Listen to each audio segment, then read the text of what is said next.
Okay, start பண்ணிடலாமா? இந்த திருமண சடங்கு அப்படின்னு சொன்னாலே மஞ்சள் பூசுறது, மருதாணி வைக்கிறது, மெட்டி வைக்கிறது, அது பண்ணுறது இது பண்ணுறது எக்கச்சக்கமான சம்பிரதாயம் இருக்கும். பட் இதுக்கெல்லாம் பின்னாடி இருக்க சயின்டிஃபிக் ரீசன் என்ன அப்படின்னு என்னைக்காச்சும் யோசிச்சு பார்த்துருக்கீங்களா? அதை பற்றி தெரிஞ்சுக்க வாங்க பார்க்கலாம். ஃபர்ஸ்ட் ஒன், நலங்கு வைக்கிறது. திருமணத்துக்கு முத நாள் மணமக்களுக்கு முகத்துல மஞ்சள் பூசுவாங்க. இதுக்கான ரீசன் என்ன அப்படின்னு பார்த்தீங்கன்னா, மஞ்சள் அப்படின்னு சொன்னாலே ஒரு கிருமி நாசினி. ஸோ மணமக்கள் மீது இருக்க அலர்ஜி, நோய்கள், தொற்று ஏதாவது இருந்தா அதெல்லாம் இல்லாம பண்றதுக்காக தான் இந்த நலுங்கு வைக்கிறது அப்படிங்கிற ஒரு சடங்கு உருவாகி இருக்கு.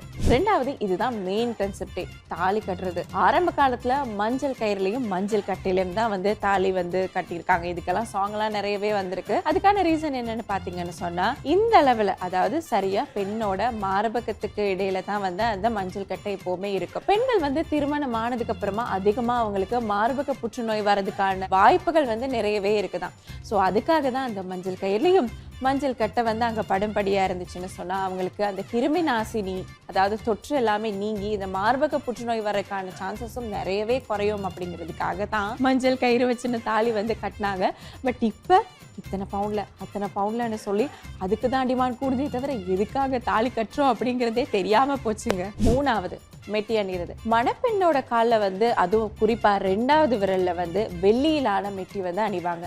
இதுக்கான ரீசன் என்ன அப்படின்னு சொன்னா, அந்த கருப்பைக்கு செல்ற நரம்புகளை தூண்டி இரத்த ஓட்டத்தை சீராக்கி அதுக்கப்புறமா மாதவிடாய் சுழற்சியை சீராக்குறதுக்காக தான் மணப்பெண்ணோட 2வது விரல்ல வெள்ளியிலான மெட்டியை அணிகிறாங்க. இதுதான் அதுக்கான ரீசன். அடுத்ததா அக்னி வேள்வி கான்செப்ட். திருமண சடங்கின் போது மணமக்கள் அந்த ஓமம் வளர்க்குற இடத்தை 3 முறை சுத்தி வருவாங்க. இதுக்கான ரீசன் என்ன அப்படின்னு பாத்தீங்கன்னு சொன்னா, இந்த அக்னி வேள்வியில மூலிகைகள், அதுக்கப்புறமா அரிசி, நெல் போன்றவை போடப்பட்டிருக்கும். அதோட புகை எல்லா இடமும் பரவி கிருமி நாசினி அப்படிங்கிற ரீதியா தான் இதுவும் செயற்படுது. அப்போ எங்களுக்கு நோய் எதிர்ப்பு சக்தி நேர்மறை ரீதியான ஒரு ஆற்றலை உருவாக்கும் அப்படின்னு சொல்றாங்க. இதுக்காக தான் அக்னி வேள்வி வைக்கப்படுது. அடுத்ததா எதுக்கு பண்றோம், என்னத்துக்கு பண்றோம்னே தெரியாம அந்த உச்சி வெயில ஐயர் கூட்டிட்டு போய் இதை பாத்தீங்களா தெரிஞ்சுதா அப்படின்னு கேட்பாரு. ஆமா, அது அருந்ததி பாக்குற கான்செப்ட். அந்த சடங்கு என்னன்னு சொன்னா, பண்டைய காலத்துல இருந்தே அருந்ததி அப்படிங்கிற ஒரு இரட்டை நட்சத்திரத்தை பாக்குறதுக்காக தான் அந்த சடங்கு முறை. அதாவது வசிஷ்டர் மற்றும் அருந்ததி அப்படிங்கிற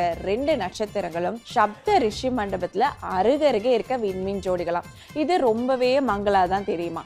ஸோ இதை எதுக்காக பண்ணுறாங்கன்னு சொன்னால், மணமக்களோட கண் பார்வையை சோதிக்கிறதுக்காக பண்ணுறாங்க அப்படின்ற ஒரு சடங்கு முறைன்னு சொல்லப்படுது. அடுத்ததாக மணப்பெண்ணோட நெற்றியில் குங்குமம் வைக்கிறது. இதுக்கான ரீசன் என்னன்னு சொன்னால், மணப்பெண்ணோட வாழ்வில் மன அழுத்தத்தை குறைக்கிறதுக்காக தான் இங்கே குங்குமம் விடுறாங்க அப்படின்னு சொல்கிறாங்க. குங்குமம் விடுறது மட்டும் இல்லை, பொதுவாகவே பெண்கள் திலகமிடுதல் அப்படிங்கிறது அவங்களுடைய மன அழுத்தத்தை டெய்லி குறைக்கிறதுக்காக தான் எவ்ரிடே இப்படி தொட்டு பொட்டு வைக்க சொல்கிறாங்க. பட் இப்போ நிறைய ஸ்டிக்கர் போட்டெல்லாம் வந்துட்டனால அதுக்கான ரீசன் என்னன்னு தெரியாமலே போச்சு. அடுத்ததா திருமண வீட்டுல கண்டிப்பா வாழை மரம் கட்டுவாங்க. அதுக்கான ரீசன் என்னன்னு சொன்னா, வாழை மரம் ஆக்சிஜன் நிறைய ப்ரொவைட் பண்ணும். சோ திருமண வீடு அப்படின்னு சொன்னாலே நம்ம ரிலேட்டிவ்ஸ், ஃப்ரெண்ட்ஸ் அப்படின்னு ரொம்ப கிரௌடா இருக்கும். ஸோ ஆக்சிஜன் ப்ரொவைட் பண்ணும்போது காற்றை சுத்தப்படுத்தி அங்கனைக்குள்ள குளு குளுன்னு வச்சிருக்கிறதுக்காக தான் வாழை மரம் கட்டுறாங்க.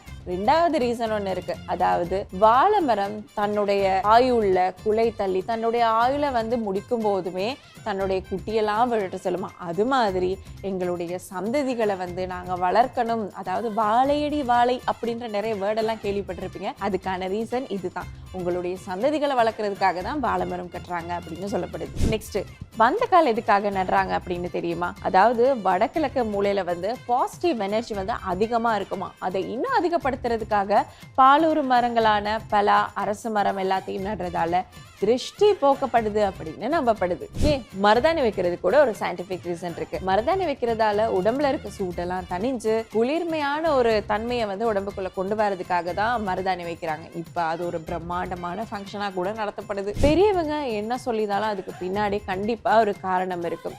1000 காலத்து பயிர் அப்படின்னு சொல்லி இந்த கல்யாணத்தை சொல்றாங்க. அதாவது அவ்வளோ பெரிய ஒரு லாங் டேர்ம் ஜேர்னி. ஸோ அதோட ஸ்டார்டிங்கை ஒரு ஸ்ட்ராங்கான பேஸ்மெண்ட் காரணத்தோட செய்யறதுக்காக தான் இவ்வளோ சடங்கு சம்பிரதாயம் எல்லாமே பண்றாங்க. இது என்ன பண்றாங்கன்னு தெரியாம நம்ம ஐயரை குறுகுறுன்னு பார்த்துருப்போம். பட் இனிமே இதெல்லாம் எதுக்காக பண்றாங்கன்னு தெரிஞ்சுக்கிட்டு நம்ம அக்கம் பக்கத்துல இருக்க இந்த உற்றார் உறவினர் சின்னது பெருசு எல்லாம் தெரிஞ்சுக்கிட்டு போய் கல்யாணத்துல இருந்து இந்த கல்யாணத்தை கண்டிப்பா பாருங்க.